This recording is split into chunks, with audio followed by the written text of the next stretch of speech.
I was married. I wore the ring. I cooked the dinners. I smiled in photos. But that night, when his kiss felt like a habit, not a hunger. When I realized I missed being seen, not just being touched. I crossed a line I never thought I would. It didn't start with sex. It started with a conversation. And the first person in years who actually listened. This isn't a story about cheating. It's a story about emotional starvation. And what happens when love goes quiet long enough to echo. Or maybe he did. And didn't know what to do with that. It's strange how being touched too much can make you feel more alone. I started avoiding bedtime. Not intentionally at first, I'd stay up folding laundry that didn't need folding, scrolling through recipe videos I'd never cook, letting the soft glow of the kitchen light delay everything that came next. Aaron would call from upstairs, "You coming?" And I'd say, "In a minute," even though I didn't want to go. Not because I didn't love him, but because I didn't know how to be near him anymore. When I did climb into bed, he'd reach for me. Sometimes it was a hand on my thigh under the covers. Sometimes it was that familiar, casual butt slap, the one he used to do when we were playful. Only now, it startled me. I'd flinch just slightly. And he'd laugh like it was a joke. Like I was still in on it. I wasn't. One night, he kissed me goodnight, a long kiss, deep, maybe even tender. But all I could think about was how his lips didn't pause first. There was no build-up, no searching. Just mouth on mouth, like a ritual. I kissed him back, because I didn't know how not to. But inside, I felt nothing. Or worse, I felt the effort of pretending I still did. And yet, I wanted to want him. God, I did. I missed the version of us where that kiss would have left me aching. But now? It just left me wondering what was wrong with me. Or us. Or both. After he turned off the light and rolled over, I stared at the ceiling in silence. Why does everything have to turn into sex? Why can't he just hold me and ask me how I'm really doing? It happened over dinner. A stupid conversation, something about the neighbor's new Tesla. Aaron was excited about the model, talking fast like he does when he's distracted from work stress.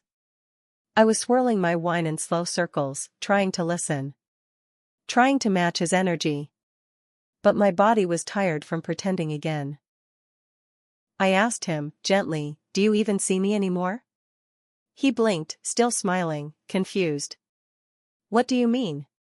"I'm sitting right in front of you." And just like that, I broke.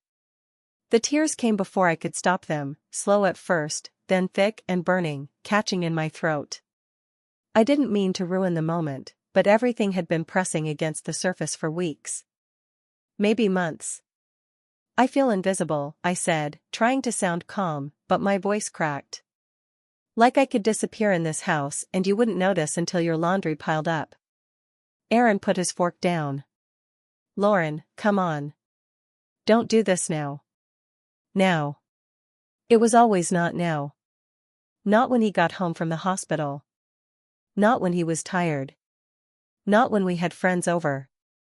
Not when we were about to sleep. So I snapped. "I am starving," I said, louder than I meant to. "Do you get that?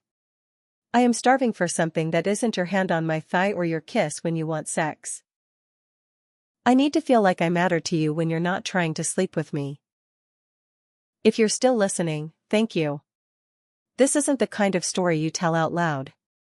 It lives in glances. In silence. In the way a woman hesitates before saying, "I'm fine," when she's anything but. I was married. I still am, on paper. But that night, the one I haven't mentioned yet. I wasn't loyal. It wasn't a planned betrayal. It wasn't dramatic. It was quiet, like most broken things are. He was someone I met at a gallery opening. A stranger. A conversation that turned into a connection, the kind I hadn't felt in years. He asked me what I did, but really wanted to know who I was. He listened. Not to respond. But to hear. We didn't sleep together, not in the way most people mean. But something inside me gave way that night. I let myself be seen. Wanted. I let my loneliness speak louder than my vows. And that was the betrayal. It wasn't about bodies. It was about truth. I wish I could say that moment brought clarity. That I raced back home and rebuilt everything. But that's not how real life works. What it did do was make me realize how far I'd drifted from myself. From the woman who once laughed easily. Who once looked in the mirror and liked what she saw. Who once reached for her husband not because she was supposed to, but because she wanted to. That night cracked something open. And while I hate how it happened, I don't hate that it forced me to wake up. Aaron and I are still figuring things out. We're talking, slowly, gently. No more pretending. Some nights, we sleep on opposite sides of the bed. Other nights, he brushes my hand, and I don't pull away. I don't know how this ends. I just know I'm done living halfway. If you've ever felt unseen in your own marriage, if you've ever missed yourself more than you've missed someone else, you're not alone. We're not broken. We're just tired of hiding. My name is Lauren. I'm 44. And until recently, I believed loyalty was a part of my bloodstream, not a choice, but a reflex. Like blinking, or breathing. I was married. Still am, technically. His name is Aaron. We've been together for 13 years. We live in a beautifully quiet suburb just outside Seattle, the kind with wide sidewalks, golden retrievers, and too many curated throw pillows. From the outside, everything looked calm. Comfortable. And maybe that was the problem. When we first met, he was charm wrapped in calm, the kind of man who held eye contact just long enough to make you feel seen.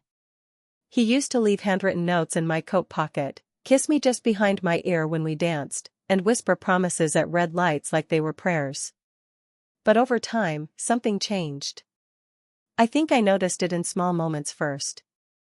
Like the way he started kissing me without looking. How his hands would rest on my waist like they were remembering a routine instead of feeling my body. Or the way he'd cuddle me at night, but only after checking his phone. It wasn't cold. But it wasn't warm either. One night, he came home late, tired from the hospital. He's a trauma surgeon. I reached for a kiss like I always did. But it barely grazed my mouth, and when his hand cupped my hip, it felt more like claiming than comforting. That was the night I sat in bed, the TV on mute, just watching shadows crawl across the ceiling. My own skin didn't feel like mine anymore. And that's when it hit me, quietly, fully. I didn't feel like his wife. I felt like someone playing her.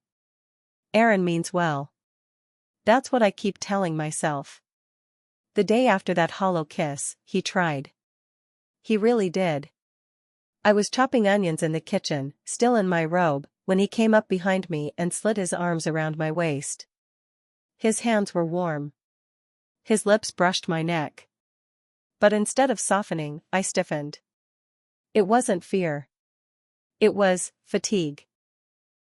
Like I didn't have the emotional bandwidth to be touched without being felt first. He whispered, "You smell amazing," and kissed the side of my face, waiting for something, a sigh, a lean, a response. But I couldn't give him one. Not the way he needed it. I think he thought he was being romantic. And maybe he was. But what I needed that morning wasn't his touch. I needed him to look me in the eyes and ask me if I was okay. To notice that I hadn't slept. To hear that I missed him. That I felt like a stranger in my own house. Instead, he reached for my body. That's how Aaron loves, through skin, not words. I used to like that about him. When we first met, it felt primal. Intoxicating. But now, it felt like skipping chapters in a book I was still trying to read. Later that night, he tried again. We were watching a movie, or pretending to. He scooted closer on the couch, let his fingers wander up my thigh, gently playful. I didn't pull away, but I didn't lean in either. He didn't notice. He looked stunned. Defensive. You're my wife. Of course you matter. No, I whispered. I feel like a body you go to bed with. Not a woman you see. He didn't yell. He didn't comfort me either. He just stared. Like I'd just spoken a foreign language. Then he stood up, took his plate to the sink, and walked away. And I sat there, wine untouched, lips trembling, not because he was cruel, but because he was quiet. Too quiet. In the silence that followed, all I could hear was my own heartbeat, fast, guilty, echoing in the corners of our perfect kitchen. What just happened? And why did it feel like the beginning of the end? The house got quieter after that night. Not in volume, the dishwasher still hummed, the news still played in the background, Aaron still answered work calls. But emotionally, it was all static. We stopped touching. No more kisses at the door. No more brushing past each other in the hallway. He started sleeping on the far edge of the bed, back turned, like I might spill over if he got too close. I missed him. God, I missed him. But I didn't know how to reach for him without apologizing. And I didn't know what I was apologizing for, the truth I spoke, or the way I spoke it. One morning, I watched him from the kitchen window. He was standing in the driveway, staring at his phone, waiting for his coffee to cool on the hood of his car. His shoulders looked tired. His scrubs were wrinkled. For the first time, I saw the man underneath the marriage, not the husband who stopped seeing me, but the human being who didn't know how to love in the way I was starving for. He wasn't the villain. He was just someone carrying too much. And maybe I was too. That realization hurt more than anything, knowing that we both had wounds, and neither of us knew how to dress them together. That night, he came home late again. He stood at the doorway, looked at me sitting on the couch, and said, "I brought dinner." Like nothing had happened. I nodded. Okay. We ate quietly. Shared the couch. Shared the air. But not much else. And in that strange stillness, I asked myself a question I never thought I'd have to. Do I still want this? Or do I just want the version of us that doesn't exist anymore? I didn't answer it. Not yet. But later that night, as I watched Aaron fall asleep, mouth slightly open, arm over his eyes like always, I realized something even scarier. I still loved him. I just didn't know if love was enough. It didn't happen in a blaze.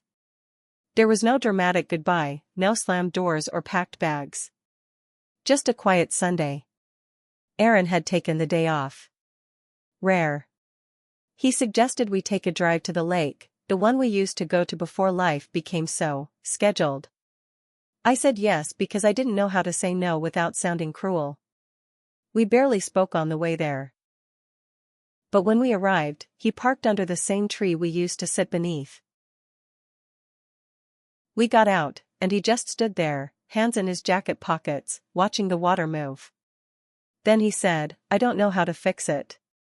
His voice cracked on the word fix. I swallowed hard. Me neither. We sat on the edge of the car, shoulder to shoulder, but not touching. The wind off the lake was cold, but not cruel. I could feel his warmth close to me, and it was that unbearable kind of intimacy, the kind you don't know how to hold without breaking it. "I still love you, Lauren," he said quietly. And I did something I hadn't done in weeks, I leaned into him. Just a little. Enough for him to know I heard it. Enough for him to rest his hand gently over mine. We didn't make any promises that day. There was no grand plan to heal us. No timeline. Just honesty. Later that night, we shared a bed again. He didn't reach for me. I didn't reach for him. But as we lay there, not touching but not running, he exhaled and said, "You don't have to do anything you're not ready for." That broke me. Not because it hurt, but because it didn't. Because it felt like safety. I turned to face him in the dark. He reached out, gently, and brushed my hair behind my ear. Just that. Nothing more. And for the first time in months, I didn't flinch. Maybe this wasn't a repair. Maybe it was a goodbye in slow motion. Or maybe, it was the first moment of something new.